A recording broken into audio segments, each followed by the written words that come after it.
Avant de commencer, vous présenter, faire le traditionnel tour de table pour vous présenter chacun des intervenants. Stéphane Aubry, qui est le directeur général de Securolite et de Brosset Saderne, et qui va nous parler à la fois de ses marques, mais du groupe, et puis surtout de qu'est-ce qui est mis en œuvre par le groupe en termes de durabilité. À côté de lui, Laurent Guiollier, qui est directeur des achats bas carbone du groupe Accor, et qui nous expliquera à la fois ses préoccupations et ses enjeux par rapport au groupe, et son point de vue sur comment il aborde la durabilité et l'hospitalité durable à travers le groupe Accor. Jean-Philippe Nuel.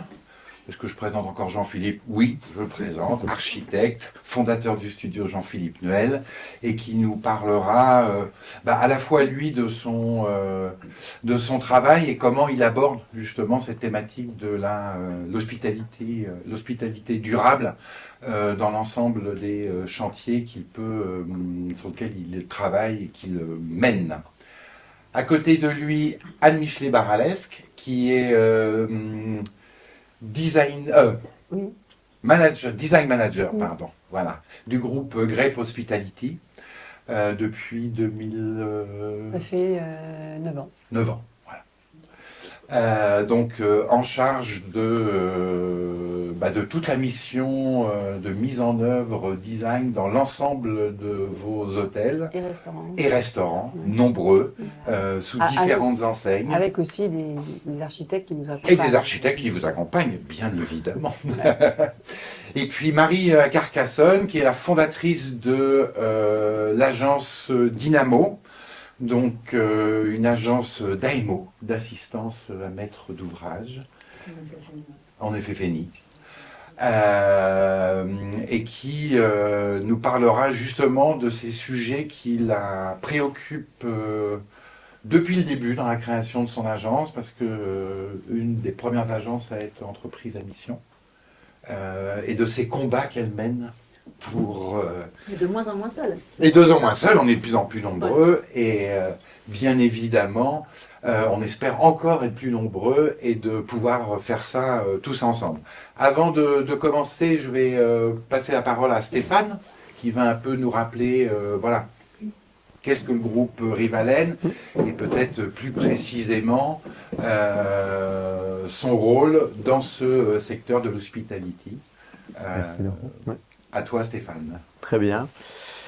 Eh bien, bienvenue à tous. Je vais effectivement vous parler de Rivalen et rapidement des marques qui la composent. On peut observer sur cette carte de France que Rivalen est l'animateur, on va dire, de 4 marques qui sont toutes françaises. On évolue dans une industrie qui a beaucoup souffert des délocalisations massives, et donc aujourd'hui on estime à peu près que seulement 15 à 20% des produits d'éclairage qui sont installés sur le territoire sont français. Donc c'est vrai que l'aventure Rivalen, ça donne du corps et un élan collectif à 4 belles marques qui sont bien assises dans le paysage de l'éclairage. On voit les années de création, dont la plus ancienne 1910 pour Roger Pradier. Tristan le disait, on fait chez nous donc de l'éclairage d'extérieur décoratif, de l'éclairage décoratif d'intérieur avec Brosset Saderne aussi, de l'éclairage pour les environnements de travail avec Radiant, l'entreprise nantaise, et de l'éclairage fonctionnel pour Securolite.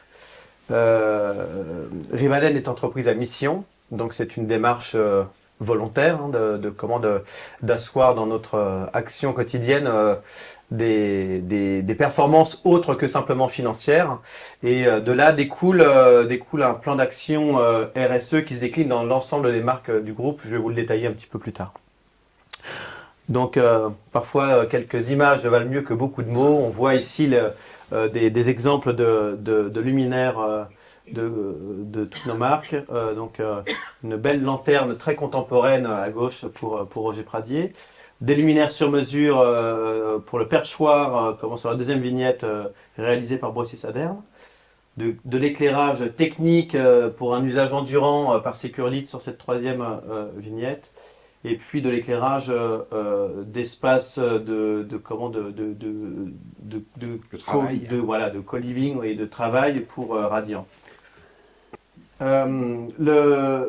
Un des piliers, donc vous l'avez compris, c'est l'engagement de Rivalen, l'engagement de nos marques. Je vais venir dessus un peu plus tout à l'heure avec la slide suivante. L'ADN du groupe, c'est aussi la préservation de savoir-faire industriel sur nos territoires. On voit ici comment une main qui forme du métal, donc on forme du métal. On fait aussi de l'industrie de haute technologie, puisqu'on fabrique de l'électronique aussi dans nos usines. En tout cas, il y a une vraie volonté de préserver ces savoir-faire, de les maîtriser, de préserver l'emploi aussi. Puisqu'on estime, il y a eu un travail récent qui a été mené avec plusieurs fabricants volontaires. On estime qu'une marque française aujourd'hui contribue entre 2,5 et 3 fois plus à l'emploi qu'un simple importateur qui va gérer de l'achat et de la gestion de stock finalement. On fait vivre forcément plus d'emplois industriels dans nos usines, mais aussi dans nos sous-traitants que vous allez voir qu'on cherche au maximum à être locaux. L'avantage, ou plutôt l'atout de nos marques réside dans leur complémentarité. Dans l'hôtellerie, on sait équiper toute zone en passant par la chambre, les parties communes, les parkings, les terrasses. Et donc, c'est en ça qu'on puise la force de nos marques. Et là, c'est vraiment la slide peut-être la plus éloquente sur notre engagement. Une fabrication française qui est certifiée. On démontre par la preuve avec des certifications Origine France Garantie ou encore EPV, Entreprise du patrimoine vivant. Des certifications RSE, Positive Company, B Corp. On certifie aussi nos produits au travers de certificats PEP.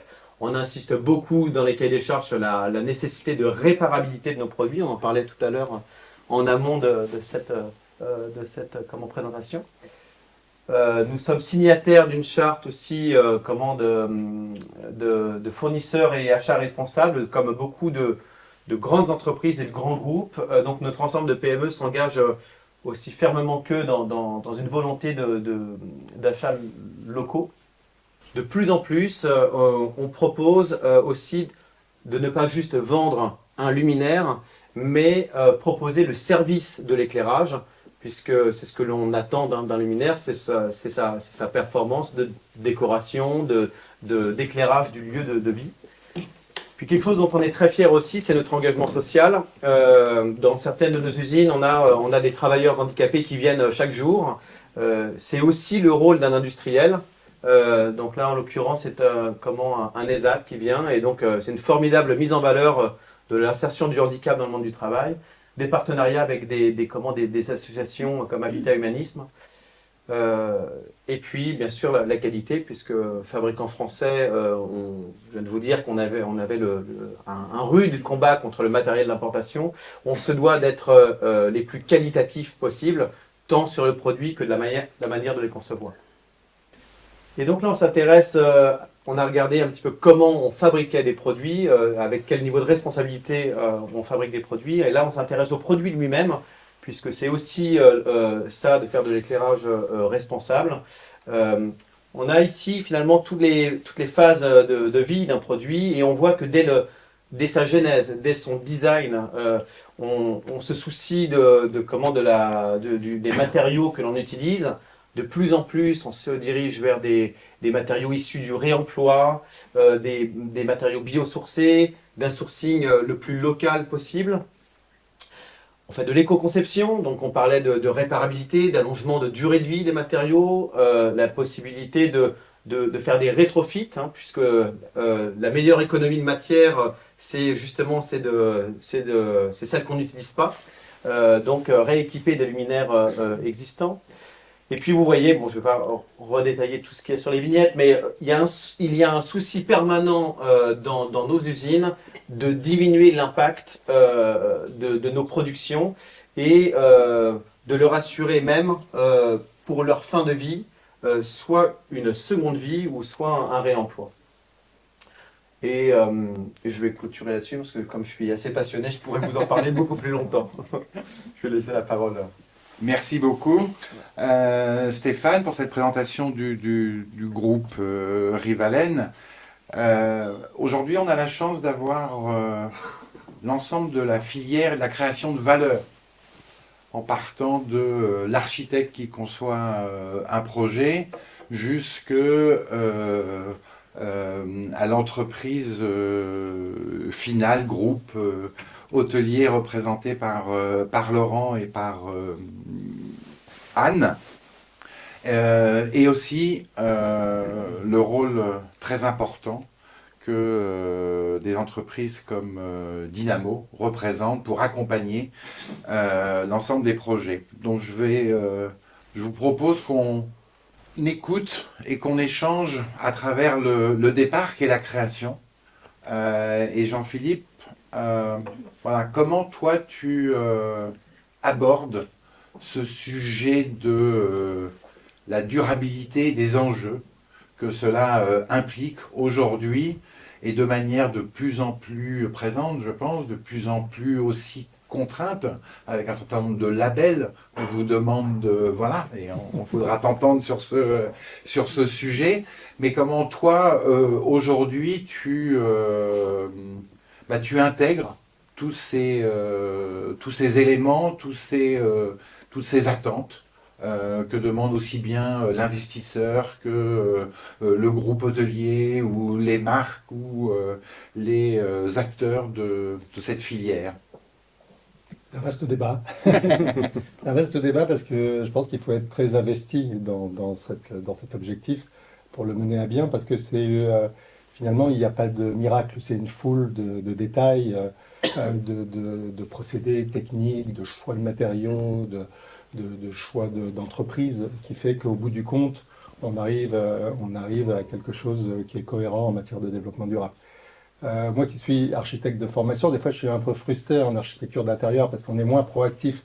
Un architecte, il va par exemple concevoir des façades qui sont différentes sur l'exposition, il va concevoir une autre architecture en intégrant des panneaux solaires. Et ça c'est intéressant parce que finalement, ça crée une mutation sur les fondements même finalement de sa création. En architecture d'intérieur, c'est beaucoup plus une foule de petits détails. Une foule de détails où j'étais moi-même confronté parce que, à force d'être exigeant vis-à-vis de partenaires, un jour j'ai dit bon, mais il faut quand même nous-mêmes qu'on soit labellisé. Donc on a fait la démarche chez Ecovadis d'avoir une certification RSE. Ça illustre ce que je disais avant, c'est une foule de petites choses qui fait que tout d'un coup on vous dit ah, vous avez le droit d'être silver, vous avez le droit d'être gold, je ne suis pas encore gold, je suis silver, je suis désolé. Voilà. Et donc, des fois, c'est des choses pas très sexy. Il y a des hôtels où, par exemple, on a mis en place des systèmes d'échangeurs sur l'eau chaude dans des douches, où finalement, il y a des serpentins, l'eau chaude rechauffe de l'eau. Voilà, donc, voilà, des choses qui ne sont pas, au départ, quand on parle de créa, les plus excitants. Les plus excitantes. Mais voilà, ça passe Mais par... nécessaire. Mais nécessaire. Voilà, et c'est vrai qu'après, c'est tous nos partenaires, tous nos fournisseurs. Et là, on va collecter des tas d'éléments pour avoir ces certifications. Après, juste pour finir, c'est vrai qu'à côté de ça, c'est vrai qu'on est un peu saoulé par tous ces labels qui s'entassent un peu trop souvent. Et c'est devenu un peu, c'est un peu dommage de le dire, mais un peu un business pour certains. Et on a des projets... peut-être plus dans le tertiaire haut de gamme où les gens après veulent vendre ou louer leur immeuble. Alors ils veulent la panoplie totale des labels. Donc on arrive à une espèce de truc incroyable où on vous dit il faut mettre telle couleur de moquette parce que vous avez les personnes non-voyantes, le robinet il doit couler ça, il n'y a aucune marque sur le marché qui est capable de fournir ça. Donc voilà, à la fois, je pense qu'il faut être proactif et en même temps, voilà, ça peut être un tout petit peu saoulant. Par moment. Et par rapport à la lumière, Aujourd'hui, c'est un domaine que tu as vu évoluer, qui est force de proposition, qui apporte des solutions. La lumière, il y a eu une mutation incroyable en 10 ans là, sur les sources lumineuses. Ils sont devenus d'un seul coup quand même très vertueux à la base. C'était pas facile pour nous parce que c'est des nouvelles technologies qu'il faut maîtriser en rendu en IRC, en température de couleur. Et on a plein de fournisseurs qui sont différents, du coup sur un chantier il faut harmoniser tout ça parce que d'un coup on a un truc tout blanc, un truc tout jaune, et ainsi de suite.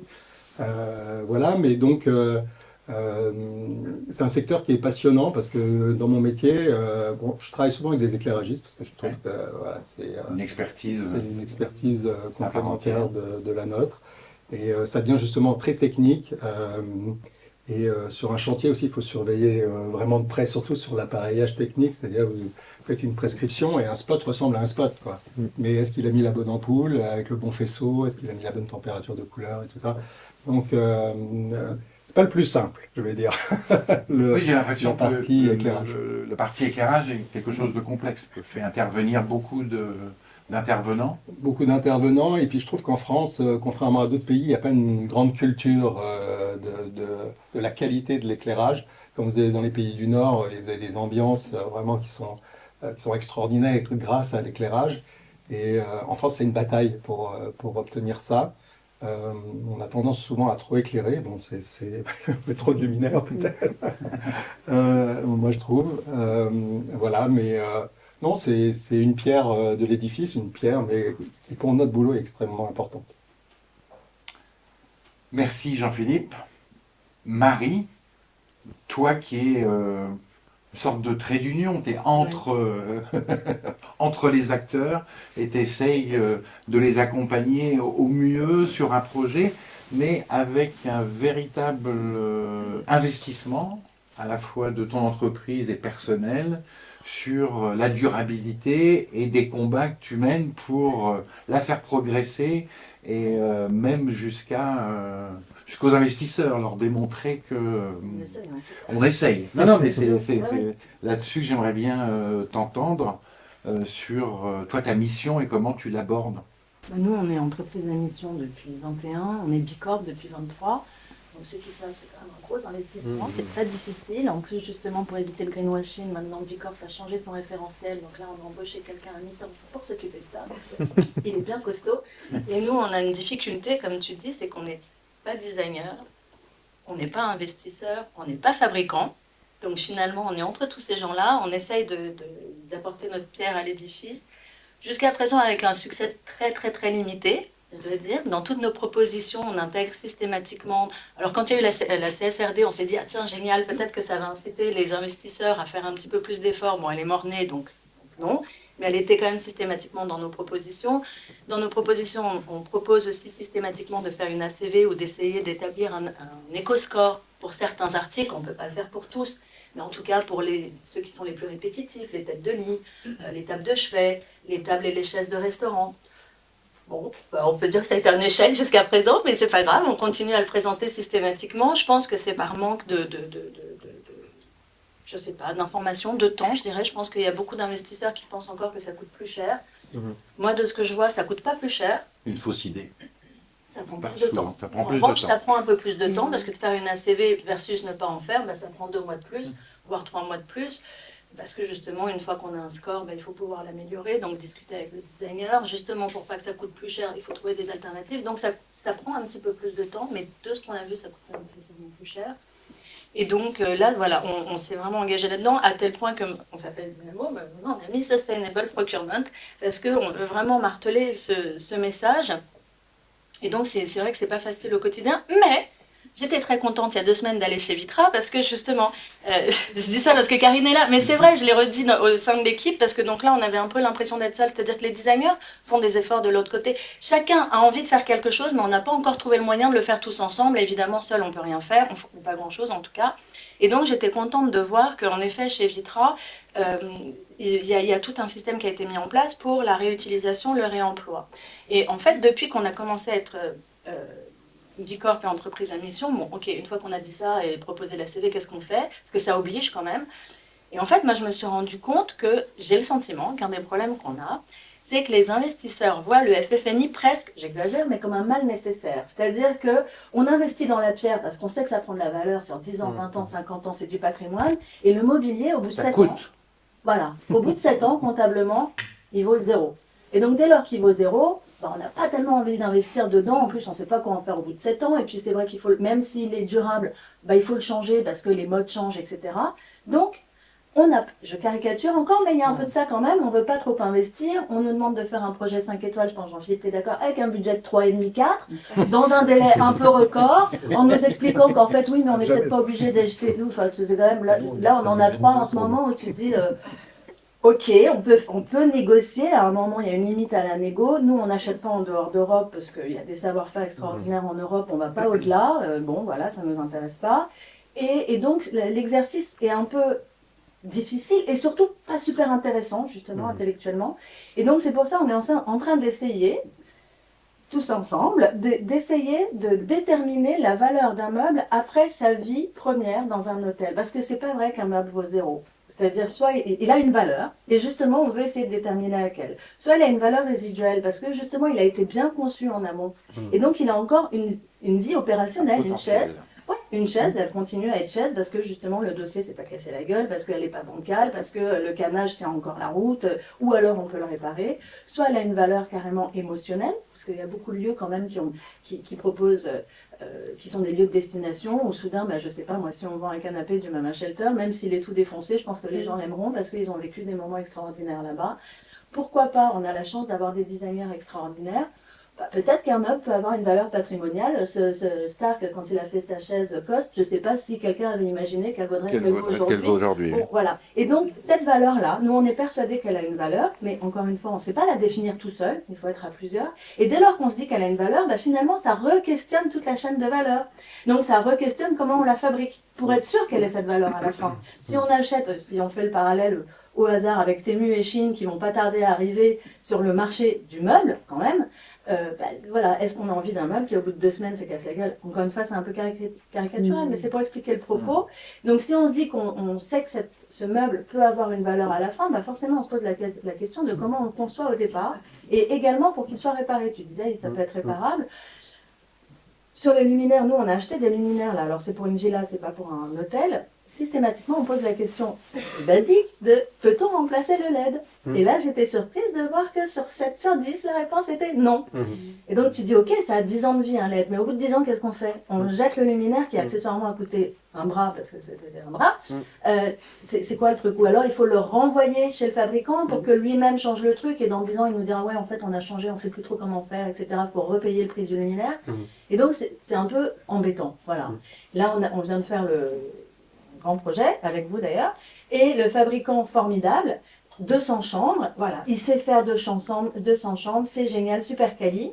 S'il y a un truc qui ne fonctionne plus, il ne sait pas le réparer. Il sait faire 200 tables, il ne sait pas réparer une table. Parce que, et puis en plus, c'est vrai que c'est un peu une aberration, c'est en Europe. Et donc, dès lors, de nouveau, qu'on se pose la question de, tiens, est-ce qu'il faut que le meuble soit réparable?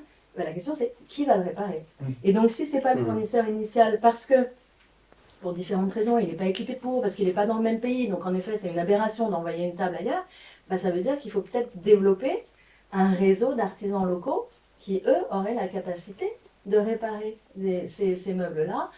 Et donc voilà, ça permet de reposer toutes ces questions. Et dès lors qu'on a ça, on peut aussi envisager d'avoir carrément des espèces de contrats. On a des contrats de maintenance dans tout, dans l'hôtellerie, tout ce qui est technique. Et on a 0 contrat de maintenance pour le mobilier. Alors qu'on pourrait très bien imaginer d'avoir pareil avec des artisans locaux, que le type vienne, je sais pas, tous les 3 mois, refixer ci, refixer ça, repasser un coup de... Pour que ce soit toujours nickel, parce que je pense qu'on l'a tous vécu, la table bancale, le dossier, on ne sait pas si on va tenir jusqu'au bout, du dîner ou je sais pas quoi. Bon voilà, ce que je veux dire par là, c'est que dès lors qu'on se pose la question de la valeur, pas finale, mais de la fin de première vie, et nous, en tout cas, ce qui nous intéresse, c'est de questionner tout ce qui est avant. Voilà. Je peux parler pendant 2 heures. Oui, ça je te fais confiance, Marie, mais on reviendra sur les sujets et Stéphane reviendra peut-être justement sur la problématique d'Hélène et du redamping sur ces, Ça, c'était la sur semaine ces dernière, c'est pas il y produits. a 10 ans. Bon, bah justement, ça doit être frais dans sa tête. Si tu Non, lui non, as non, posé... c'était- Ah, c'était pas c'était pour... pas- C'était c'était pas pas un pour- point problématique. Non, non, c'était pas Encore de gênant, table. mais c'est Très quand bien. même un peu... Nous avons deux groupes hôteliers et Laurent, vous avec une mission très précise qui est la direction des achats bas carbone. Alors Ouais. déjà, ça, Ça fait sérieux.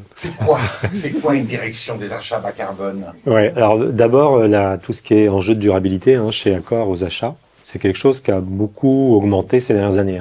Il y a 5 ans, il y avait une personne qui travaillait sur la fonction achat durable. Aujourd'hui, on est 7. Alors, je sais pas si j'avais un slide quelque part qui racontait ça, mais bon, ça, on peut passer. Suivant. On pourrait revenir plus tard si ça... Voilà. Donc aujourd'hui, les achats durables, en fait, il y a toute une équipe chez Accor. Donc moi, je fais partie d'une équipe qui est stratégie et durabilité au niveau des achats.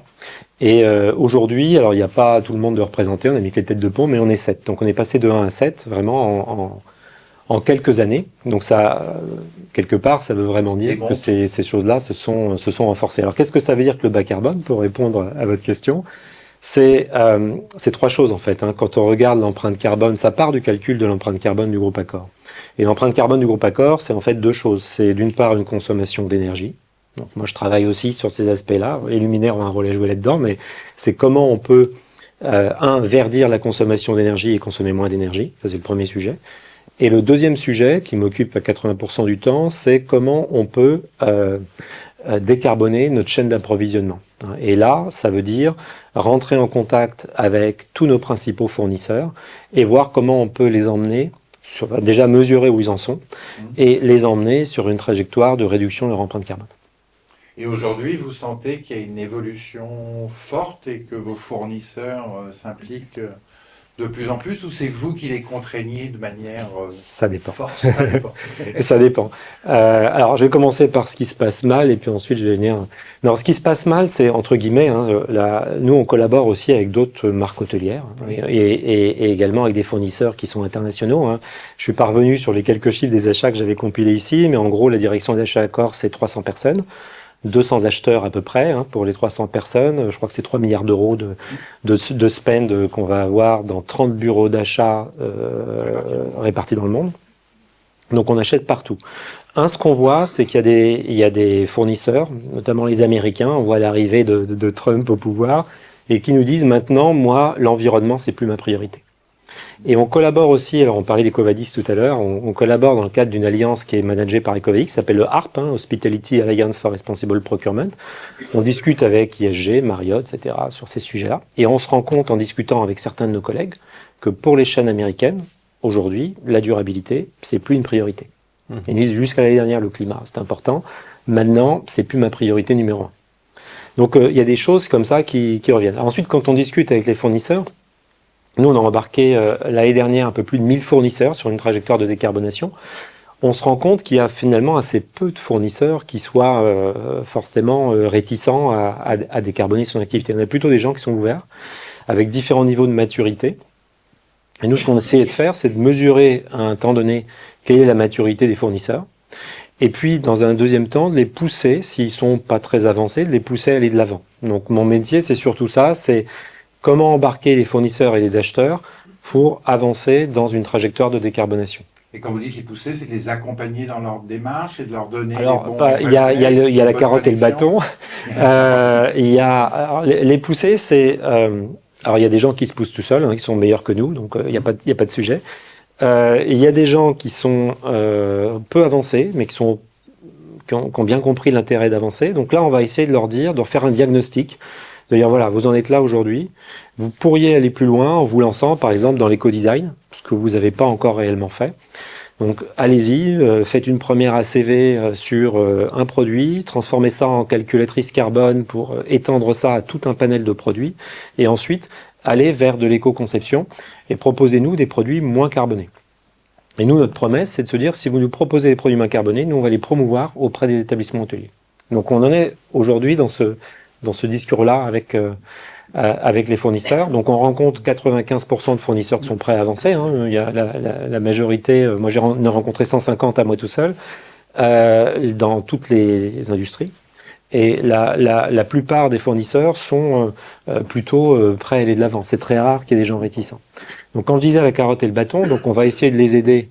Si on part vraiment de sociétés qui quelque part part de nulle part, on va essayer de co-construire un plan d'action pour leur dire la prochaine étape c'est faites ça, ça et ça, et on se revoit dans un an pour vérifier que ça a bien été implémenté. Et puis le bâton, c'est de se dire si au final, au bout de 2 ans, on a un fournisseur qui a rien implanté, qui n'était pas bon, mais qui a rien fait, finalement, on va se retourner vers l'acheteur, le category manager, comme on l'appelle en bon français, et on va lui dire, tu as un panel de fournisseurs, concentre-toi sur les bons, et puis les autres, tu laisses tomber, tu les déréférences, ou tu proposes des alternatives nouvelles qui sont plus avancées en trajectoire de décarbonation. Donc ça consiste en ça. Anne, vous qui êtes à la fois proche Bah, d'un groupe comme Accor, Ouais, parce oui, que bien vous avez sûr, des on a des liens contacts, très forts, des hôtels absolument. dont les enseignes appartiennent au groupe, mais vous, en tant que design manager au sein d'un groupe, est-ce que vous sentez que c'est un combat de tous les jours, Oui, tant nous, auprès de vos investisseurs Chez Great Hospitality, c'est notre ADN d'avoir vraiment cette volonté, cette valeur RSE. Et dans la conception des projets hôteliers, dans le sourcing aussi, parce que je m'occupe aussi du sourcing pour toute la partie effet fini, donc équipement, mobilier, luminaire, ce que fait Marie. Je rejoins complètement Marie aussi dans le choix du mobilier, où il est vrai qu'une fois qu'on a fait toute la rénovation, qu'il reste la partie effet fini, c'est un petit peu la cerise sur le gâteau et l'enveloppe, parce que parfois malheureusement il y a des imprévus que la PAC, on doit changer la PAC, ou il y a un gros problème technique et bim, l'enveloppe FFNI du coup est grignotée au bénéfice de la partie technique. Et du coup, qu'est-ce que j'aimerais pouvoir aller choisir chez Vitra, mon mobilier? Parce que j'ai aussi rencontré Karine il y a quelques temps qui m'a vraiment parlé de tout le cycle vertueux de Vitra. Et il est vrai que c'est difficile. Par ailleurs, moi, je suis que sur l'Europe. Vraiment, c'est Made in Europe et j'essaye de ne pas déroger Ça vous fait un point commun avec Marie. à ça, parce que il y a aussi, c'est uniquement une question d'engagement RSE, d'engagement pour être... Puis parce qu'ils sont bons. en fait, déjà, ils sont bons. Alors, en fait, malheureusement, ce qui pêche, c'est quand même le prix, parce que un peu quand même, un peu.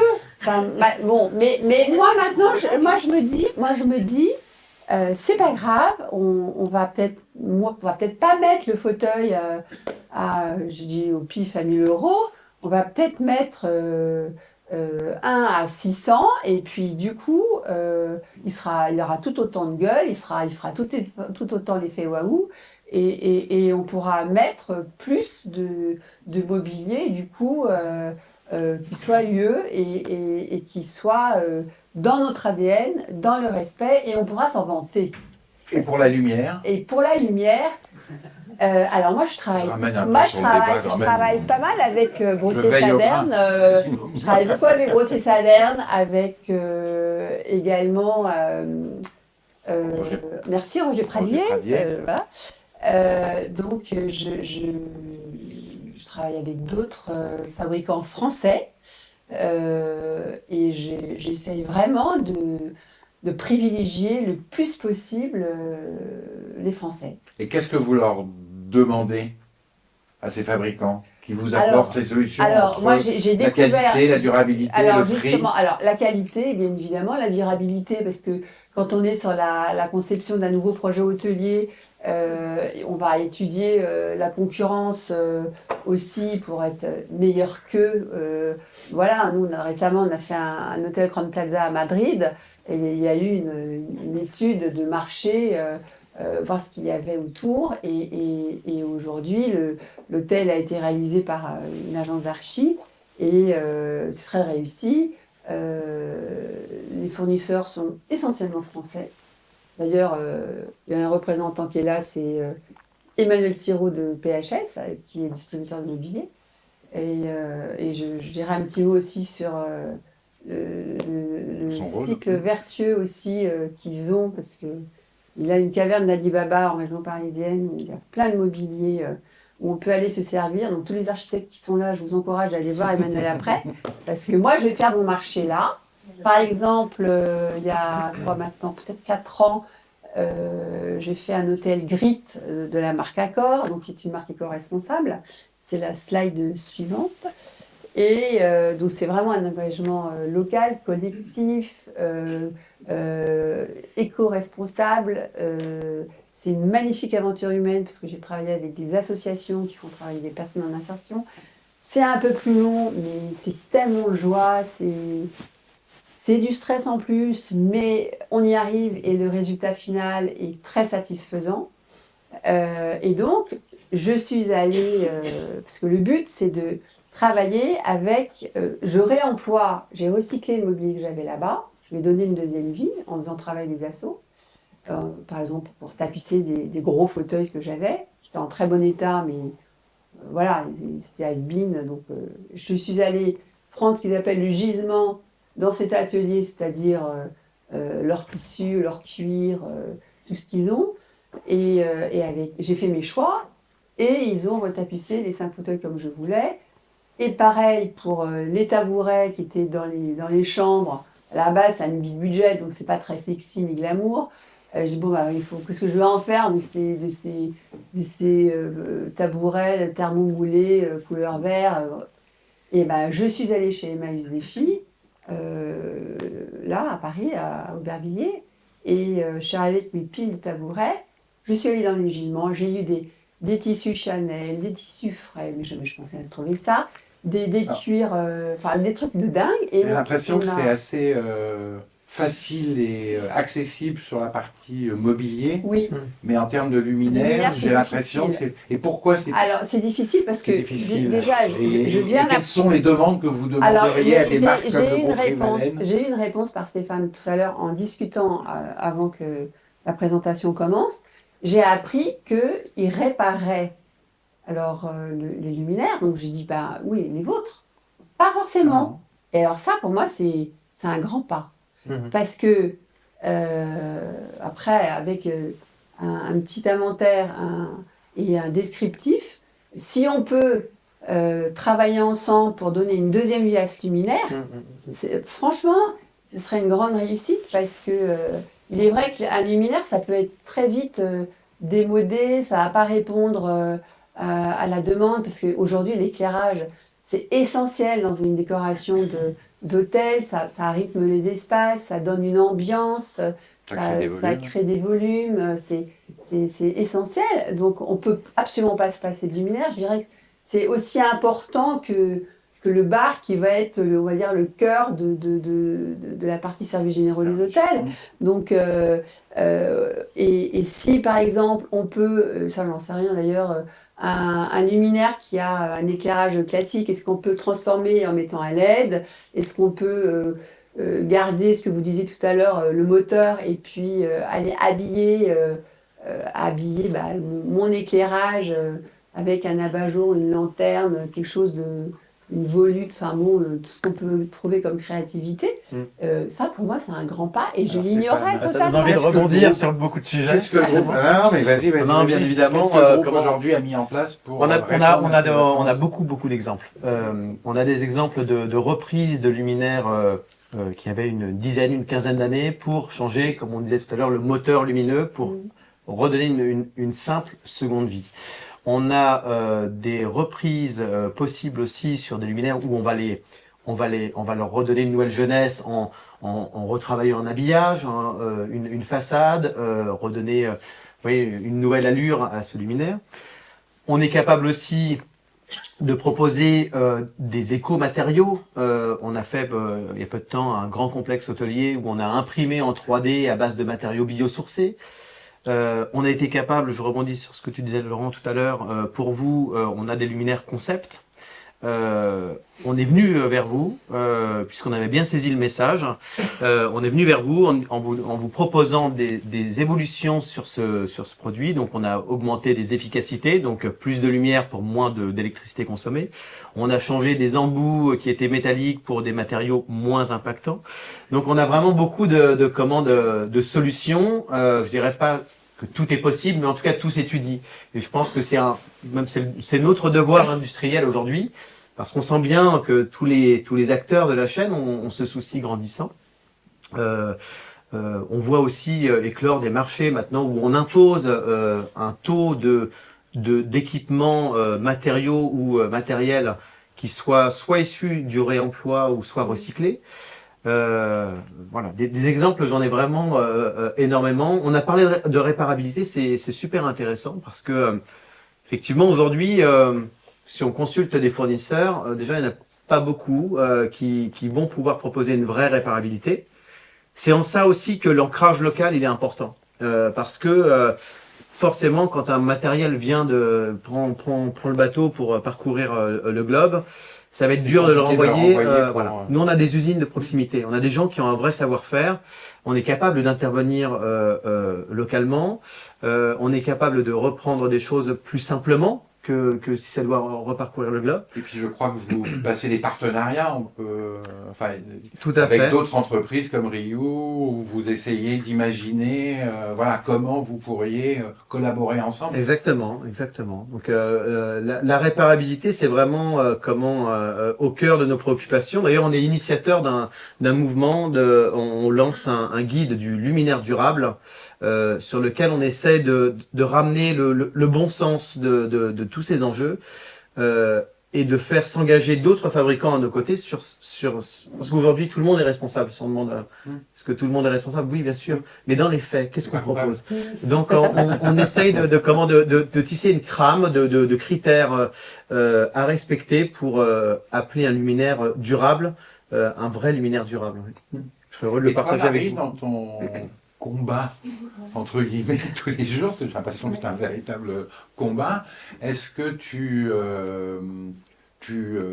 juges ou tu analyses ce qu'on t'apporte ou tu essayes en amont d'engager des échanges avec des fabricants pour les Alors, sur les guider, luminaires, les amener à... on essaye, mais on a toujours cette notion de temps. De dont je temps, parlais tout oui. à l'heure. Sur les luminaires, c'est vrai qu'un peu moins.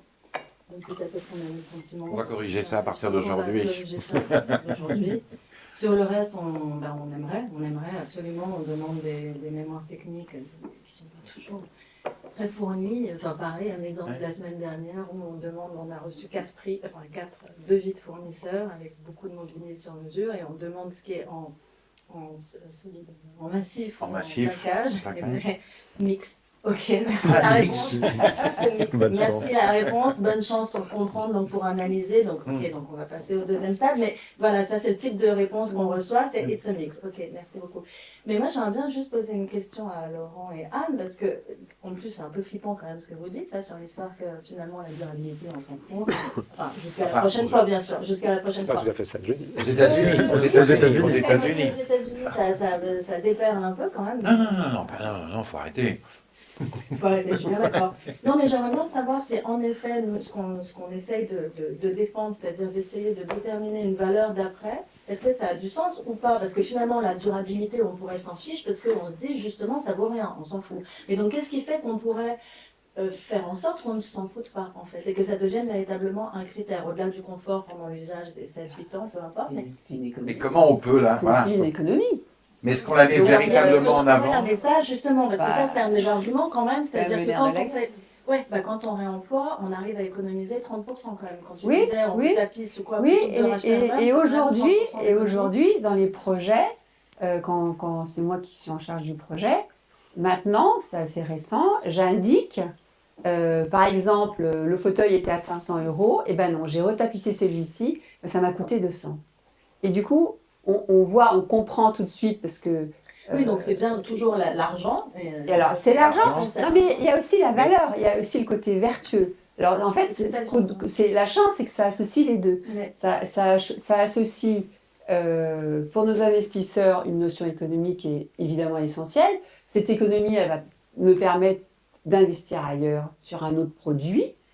Et puis, cette volonté de GREP d'être dans un cycle éco-responsable. Voilà. Et réel. C'est pas pour faire bien, c'est une réelle volonté. C'est important. Donc à la fois, il y aurait l'économie possible justement dans le cadre d'un réemploi pour un deuxième projet. Oui. Et est-ce que le fait qu'il y ait une valeur, donc ça veut dire qu'il y a une valeur, ça veut dire qu'on peut le vendre sur un marché. C'est-à-dire qu'on le baigne pas, quoi. C'est ça. On ne le baigne pas. On va lancer la brocante de l'hospitalité. Oui, bah alors, Et on pourrait. Alors nous, jamais on baigne, parce que moi je travaille avec... alors, donner gratuitement, sinon donner à Ouais, des voilà, assos, voilà, c'est voilà, gratuit, voilà. c'est zéro. Donc, ok. On baigne pas. Ce que je veux dire, c'est que Ouais, on donne. si l'idée c'était d'avoir une valeur à la fin, Mais il existe des... Parce que ça lui donnerait une visibilité déjà Ouais. sur un outil qui est pas mal, qui est le bilan. Oui. Et de l'avoir sur une vraie alors, valeur il et de la sacraliser, quoi. Il existe Et d'améliorer, des entreprises qui font ça. Enfin, tu les connais sans doute. Il y a Scope 3, il y a Tricycle, il y en a encore plein d'autres.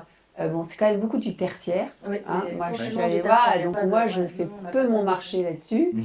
Il y a ça aussi... n'existe pas encore aujourd'hui. Voilà, il y a aussi... Est-ce que c'est pas un marché qui a démarré avant, qui a Peut-être. plus de maturité Peut-être. sur le tertiaire? Oui. Sûrement, et puis en plus, il y a Sûrement. peut-être moins d'exigences en design.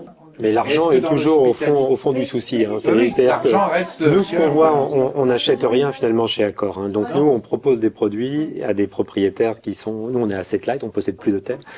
Et donc les propriétaires disposent, quoi, finalement. Et on se rend compte que si on a des produits qui sont trop chers, ils vont pas trouver forcément le succès. Donc ce qu'on essaie de faire, c'est de migrer. Alors il y a deux notions qui sont super importantes, le ROI.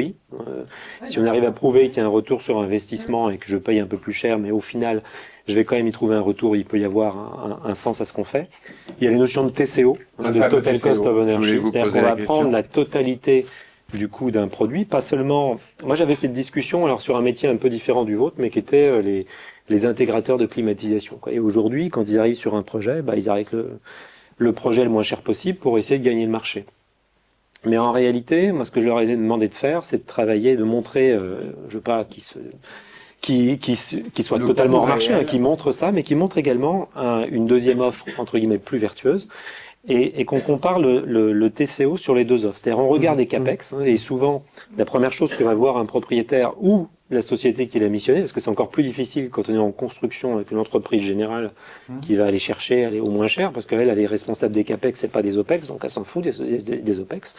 Mais donc, ce qui est important, c'est qu'on montre le coût d'investissement, les coûts de maintenance, les coûts de consommation énergétique sur la durée, et puis la durée de vie et la fin de vie, prise en compte dans la totalité du cycle. C'est de commencer à communiquer aux propriétaires sur la totalité du prix du produit, ou aller même vers l'économie de l'usage. Je crois que vous évoquiez, vous alliez maintenant dans ce domaine-là. Et c'est de louer finalement et plus de vendre, quoi. Et vous avez des infos sur ça en FFNI justement? Parce que pareil, dans le bâtiment, on a toujours les infos, les installations techniques toujours, mais FFNI, parce que justement, les tables qui pètent au bout de 2 ans et qu'il faut réparer, il faut la repayer la table. Oui, c'est un investissement. Est-ce qu'on a ces infos? Parce que ça serait vachement intéressant. Aujourd'hui, honnêtement, à FFNI, je pense pas qu'on les a encore. Non, mais c'est le parent pauvre, FFNI, sans doute. Oui, mais c'est. Après, Il y a était le temps d'agir. SAV, hein. Il y a le SAV où c'est évidemment. Il était temps d'agir et c'est peut-être ensemble que vous pouvez, Mais que vous c'est ça pouvez qui est bien, agir le et échanger. collectif, Parce le que collectif. Oui, c'est exact. Ah bah seul, on peut rien faire. vous ferez, voilà, vous ferez bouger les choses parce que. Non, mais je plaisante pas. Non, mais.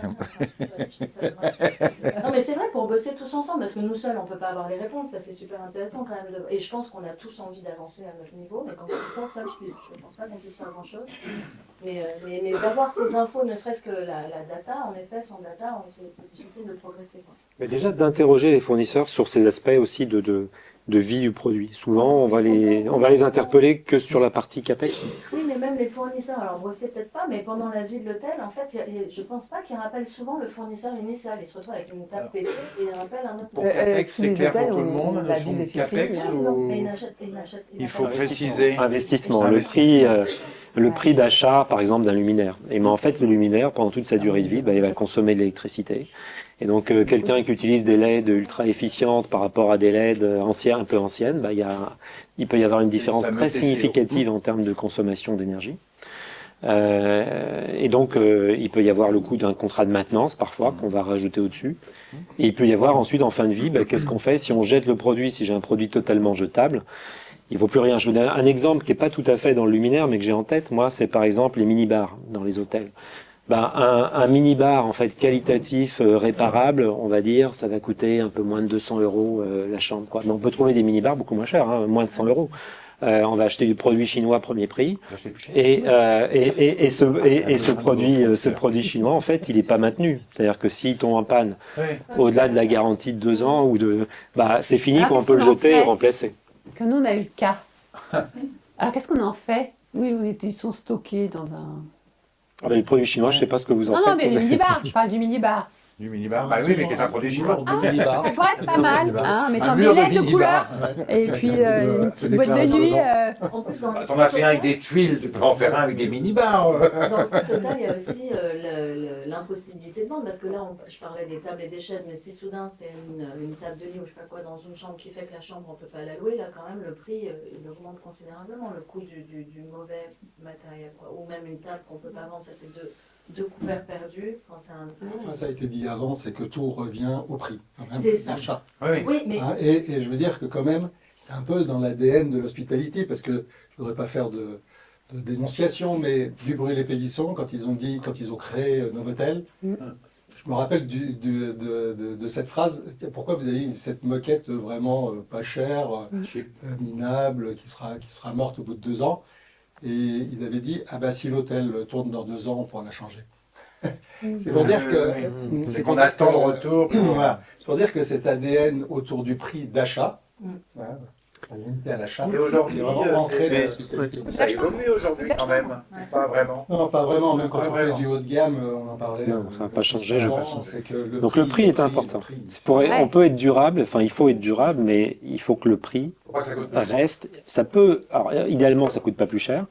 Il faut peut-être évaluer le prix différemment, c'est ce que j'expliquais, c'est-à-dire pas regarder simplement l'investissement initial, mais sur la durée de vie. Si j'achète un luminaire qui est réparable, qui est construit solidement, qui peut être évolutif, je peux mettre une LED V2 à la place d'une LED V1, la LED n'est pas complètement sertie dans le luminaire et je peux tout jeter une fois que la Ce LED qui me est... fascine dans un autre secteur, hein, qui est celui de la du photocopieur. On ne sait jamais ce que coûte un photocopieur. C'est la capacité à la personne de tous les mois payer X, etc., etc. Mais on ne sait pas ce qu'il C'est coûte. en cela, je pense que le modèle de fonctionnalité, il est super intéressant. Parce que maintenant qu'on s'est dit ça, c'est vrai que la réalité de l'industriel, c'est que on nous ramène systématiquement aux 3 étoiles et demi, puis après du 2 étoiles. Et pour faire un objet qui dure, qui soit fonctionnel dès son installation, je prends l'exemple des spots à pas cher qui vont éclairer quasiment tous de la même couleur, mais que de temps en temps, il y aura une déviation colorimétrique. Je pense comment à l'appareil qui va tomber en panne au bout de 2 semaines, 3 semaines d'utilisation. Tout ça, ça a un coût aussi pour l'hôtelier. Il y a une maintenance, il y a certainement une indisponibilité des espaces à louer, etc.